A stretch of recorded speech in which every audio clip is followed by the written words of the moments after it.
আসসালামু আলাইকুম। সবাই কেমন আছেন? আশা করি সবাই ভালো আছেন। আজ আমাদের মালয়েশিয়াতে ৩য় দিন। আমি বর্তমানে আছি বাটারওয়ার্থ বিটিএস স্টেশনে। এখান থেকে আমি চলে যাব বিটিএস করে আলোর সাতার। আলোর সাতার থেকে আবার ট্যাক্সি করে যাব কুয়ালা কেদাতে। কুয়ালা কেদা থেকে লাংকাওয়ের সরাসরি ফেরি রয়েছে। আলোর সাতার থেকে কুয়ালা কেদা যেতে সময় লাগে ২০ থেকে ২৫ মিনিট। কিন্তু আমাদের জানা ছিল না কুয়ালা কেদার লাস্ট ফেরি ৫টার সময় শেষ, কিন্তু আমরা কুয়ালা কেদা ফেরিঘাটে পৌঁছাই ৫টা ৩০-এ। এরপর আমরা ডিসিশন নেই কুয়ালা কেদার থেকে কুয়ালা পার্লিস আমরা চলে আসব। তাই আমি একটি ট্যাক্সি ভাড়া করি ৭০ RM দিয়ে চলে আসি কুয়ালা পার্লিস। কুয়ালা পার্লিসে আমি এক নাইট স্টে করি এই হোটেলটাতে। এই হোটেলে পার নাইট কস্ট পড়েছিল ৪,৫০০ টাকা। পরের দিন সকাল ৭টায় আমাদের ফেরি ছিল কুয়ালা পার্লিস টু লাংকাওয়ে। আমাদের পার পারসন কস্ট পড়েছিল ফেরিতে ৩৫ RM করে। আমাদের হোটেল থেকে ফেরিঘাটের ডিস্টেন্স ছিল মাত্র 5 মিনিটস ওয়াকিং ডিস্টেন্স।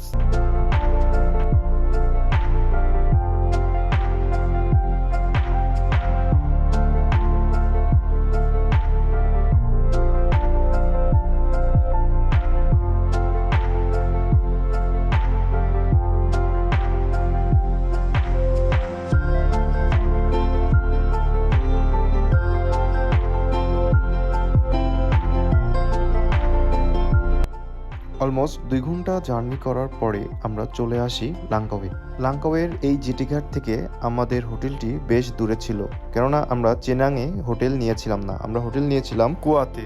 কুয়া অনেক নিরিবিলি, এই জন্য হোটেলটি কুয়াতেই নিয়েছিলাম। আমাদের হোটেলটির নাম ছিল the Greenish village Langkawi. Per night cost পড়েছিল বাংলাদেশি টাকায় ৩৫০০ টাকা।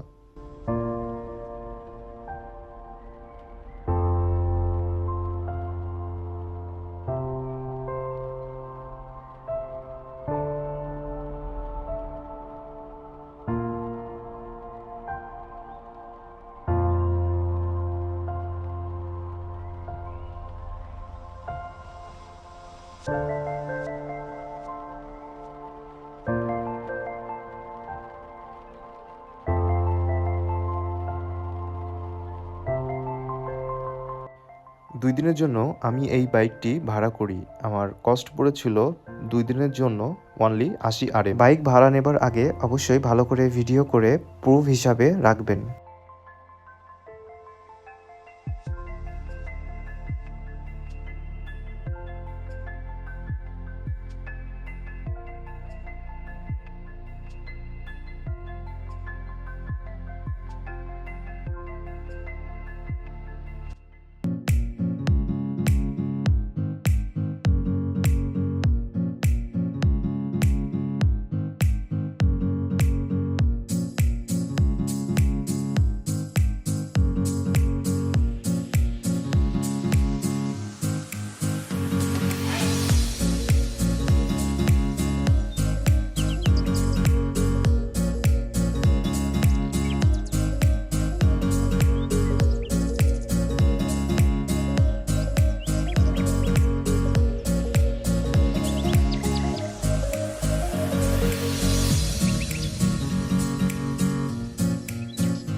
আমাদের হোটেল থেকে স্কাই ব্রিজ আসতে সময় লাগে ১ ঘন্টা।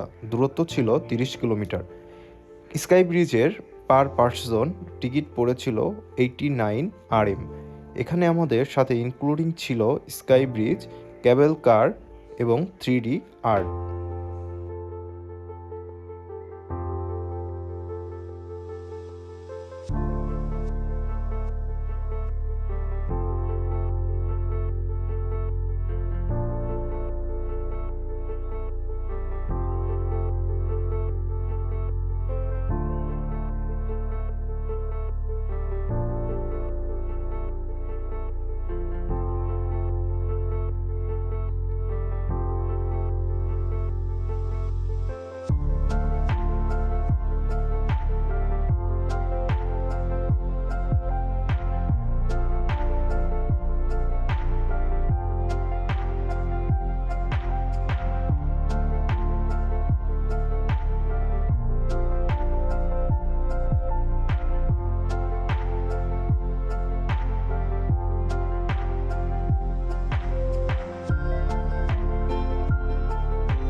লাঙ্গয়ের পর্ব আজ এই পর্যন্তই। আবার দেখা হবে কুয়ালালামপুরের নতুন পর্বে। আমরা আগামীকাল দুপুর 2টায় কুয়ালালামপুরের উদ্দেশ্যে রওনা হব। সবাই ভালো এবং সুস্থ থাকবেন। আল্লাহ হাফেজ।